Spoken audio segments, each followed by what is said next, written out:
Fabio Di Giannantonio has delivered one of the strongest warnings yet about Ducati's current MotoGP position, claiming that Aprilia has now become the strongest package in the championship.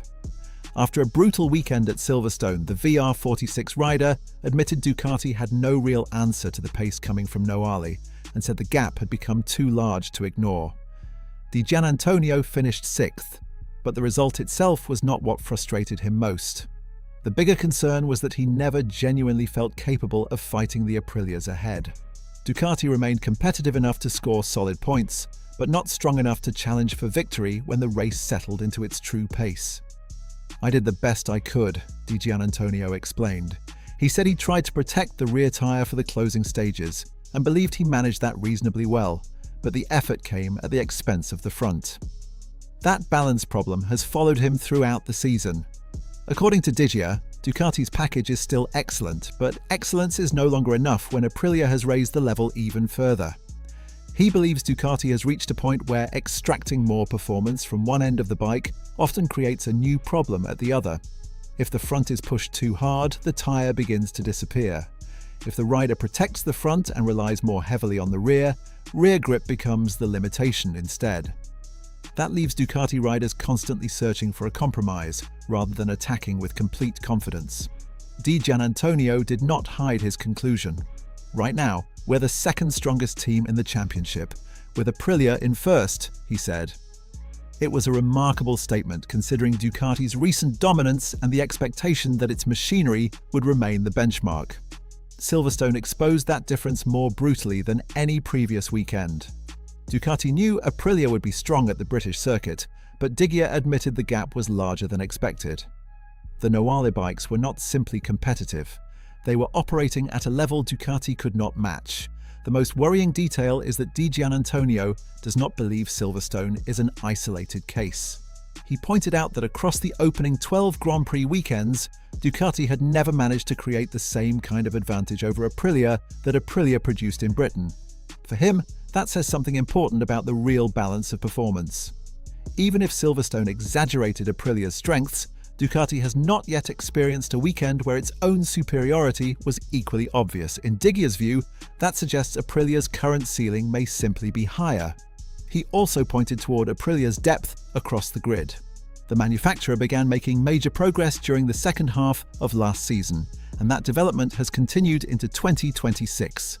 Now, all 4 Aprilia riders are regularly appearing near the front. Ducati, by comparison, has become less consistent as a group. Individual riders still produce strong weekends, but Digia believes the factory no longer has the collective advantage it once enjoyed. Instead of several Ducatis dominating the leading positions, Aprilia riders are increasingly controlling that space. Asked whether circuits that traditionally suit Ducati could reverse the picture, Di Giannantonio remained cautious. He accepted that the gap may become smaller elsewhere, but he did not believe track characteristics alone explained what happened at Silverstone. "From what I see from the outside, their ceiling is higher," he said. During the race, Digia claimed he lost the front roughly 10 times, while in the sprint he had already destroyed the rear. The issues changed, but the overall limitation remained. That inconsistency makes the bike particularly difficult to manage. Riders are not fighting one predictable weakness that can be corrected with a single setup direction.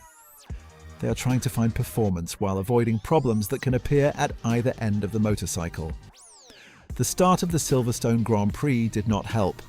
Di Giannantonio admitted he briefly lost concentration at the opening corner after seeing sparks and thinking a crash could be developing. That hesitation cost him positions before the race had properly settled. But even without that mistake, he did not believe the final result would have changed dramatically. Marc Marquez initially managed to remain closer to the Aprilias, yet by the ACER finish even he had dropped back into the same general area as Digia. For Di Giannantonio, that was another indication that the limitation was not simply about one rider failing to maximize the bike. Different Ducati riders were experiencing different problems, but none had a complete answer to Aprilia's pace.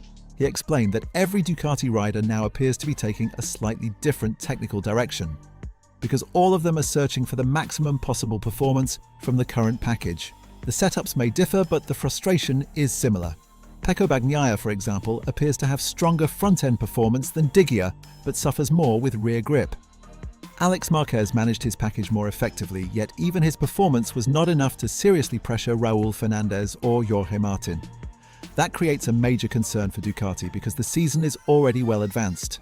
Di Giannantonio warned that when a team reaches the halfway point and is still constantly experimenting with setups while remaining one step behind, it usually means something more fundamental needs to improve. Time is running out, he admitted. The message was clear.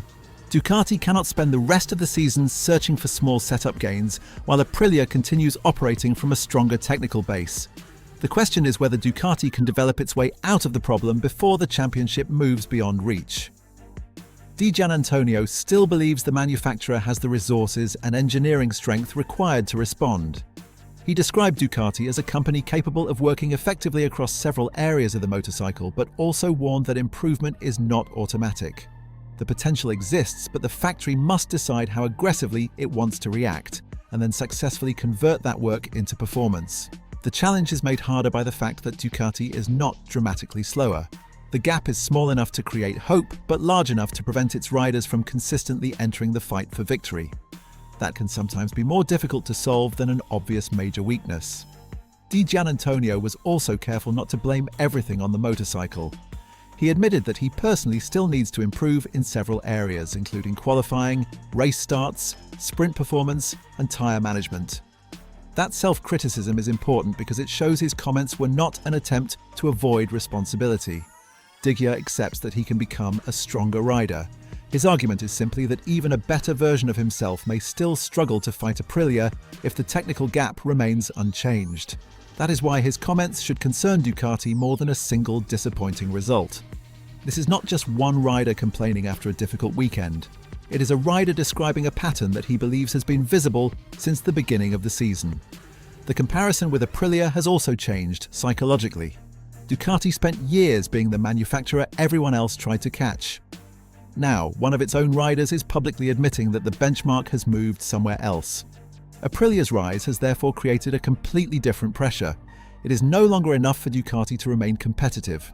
The factory now has to prove that it can respond when another manufacturer develops a package with a higher performance ceiling. Silverstone may eventually prove to be an extreme example because the circuit suited Aprilia particularly well. But Diggia's argument is that the broader trend existed long before the British Grand Prix. Across the season, Ducati has not produced a weekend where its bike was clearly superior to Aprilia in the way Aprilia was clearly superior at Silverstone.